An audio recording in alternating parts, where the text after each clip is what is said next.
Hi everyone, my name is Kareena Legare and I'm a bioinformatics trainee in the Myon lab.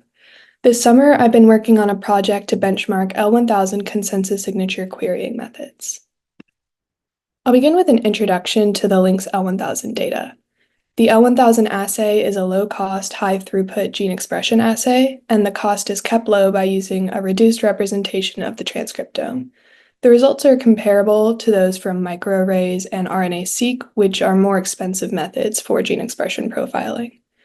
The LINCS L1000 data was collected by applying over 30,000 drugs and small molecules to a core of 10 human cell lines in different concentrations to produce over 1 million signatures. A major limitation of the L1000 assay is the reduced representation of the transcriptome. About half of the protein coding genes are missing, and only 978 genes are measured, making it difficult to analyze and integrate this data with other transcriptomics datasets. In this project, we benchmarked various methods that query the L1000 data to return consensus signatures. So what exactly do we mean by consensus signature search? Individual signatures are computed by comparing untreated cells to cells treated with a specific drug in a specific concentration to a specific cell line and at a specific time of measurement. Previous search engines like SIGCOMM-LINCS, L1000 CDS squared, and L1000 FWD that were developed by the Myon lab return results at the individual signature level. On the other hand, consensus signatures combine all of the individual signatures for a specific drug, and this creates a much more robust and generalizable prioritization of drugs and small molecules. To set up the benchmark, the first drug category we chose were COX inhibitors, which are a class of nonsteroidal anti-inflammatory drugs that target the enzyme cyclooxygenase. Well-known COX inhibitors include acetaminophen, ibuprofen, and naproxen, which go by the brand names Tylenol, Motrin or Advil, and Aleve.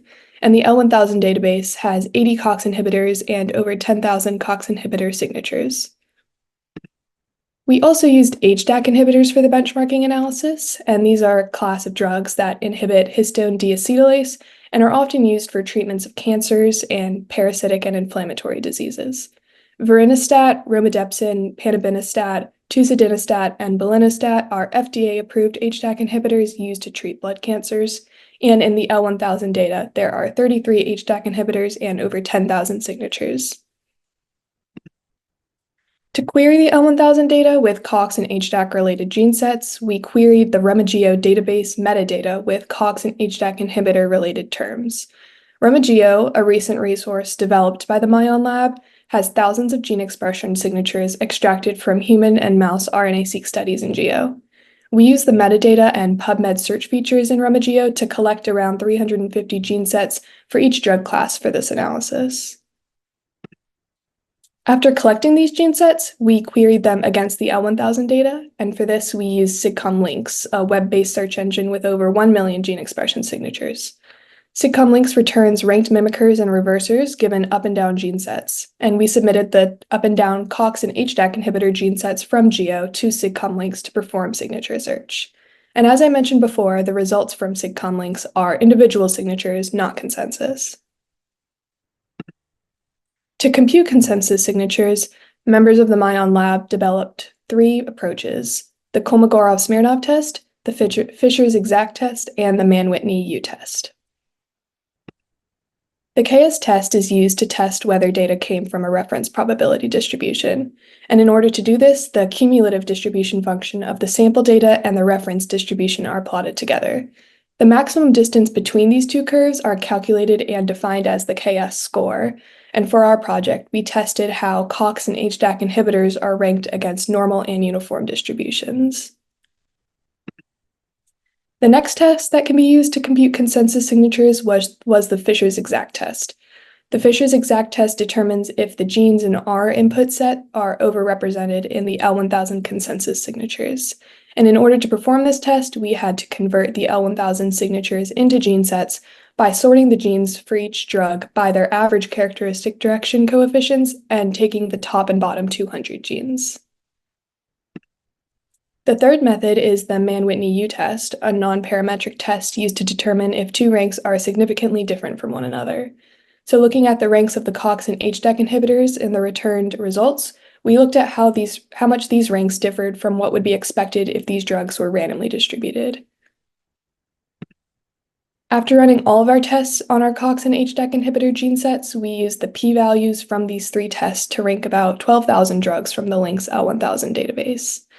Our expectation was that the inhibitors would be ranked much higher than what is expected by chance. Using the ranked list, we created ROC curves showing the cumulative number of COX inhibitors at each position in the ranked list. Here, the performance of the score-based KS and man-Whitney tests seem to be the best, while the Fisher and ranked-based KS tests don't seem to be performing very well, suggesting that the COX inhibitors are likely scattered throughout the ranked lists. We also observed that ranking the drugs just by the number of signatures in the dataset is also a relatively good classifier, which indicated to us that the KS and man-Whitney tests may be biased toward drugs with lots of signatures. And when we zoom into the top 200 rankings, we actually see COX inhibitors are depleted from the first 200 positions, which was disappointing, and these results were unexpected. We considered if there was a problem possibly with the L1000 or GEO data, or maybe with our benchmarking strategy, and we also considered the possibility that these results were specific for COX inhibitors, and perhaps the HDAC inhibitors would produce better results. After repeating the same data collection and analysis process with the HDAC inhibitors, we again made ROC curves with AUCs to benchmark the performances of the consensus ranking methods. And these results were much better, with the man-Whitney test again working the best. Looking at the top 200 rankings again, this time the curves looked like what we were hoping for. All of the tests were able to recover HDAC inhibitors early in the ranked results, and the curves are very far from the random line at the bottom. Ranking by signature count still has good performance, but now falls in the middle of our tests, and the man-Whitney curves again show really good performance. Using the ranked list from the man-Whitney test, we collected the top 30 predicted HDAC inhibitors based on the average ranks of the drugs.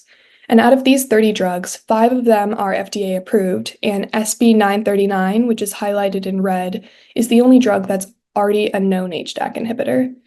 The histogram on the right shows the distribution of average drug rankings for all of the drugs, and we can see that the mean rankings for the top 30 drugs all fall well into the left tail of this distribution, indicating that the averages are likely representative of the individual rankings for each gene set.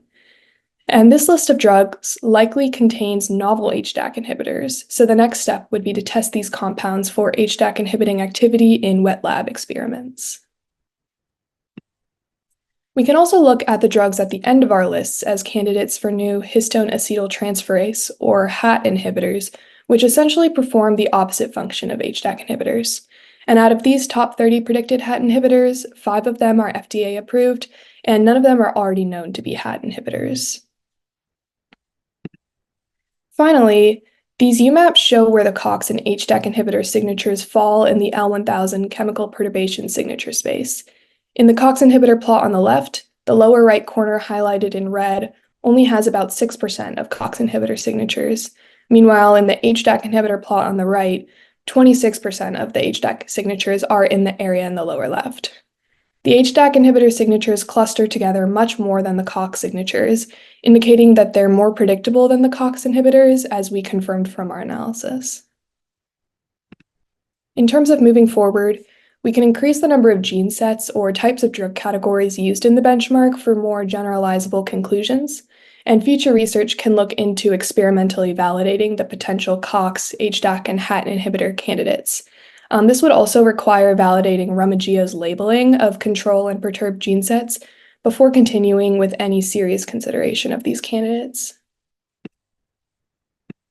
And finally, I would like to acknowledge and thank everyone in the Myon lab. I would especially like to thank Dr. Myon and Errol for their support this summer, and Ms. Jenkins for organizing this amazing program. Thank you.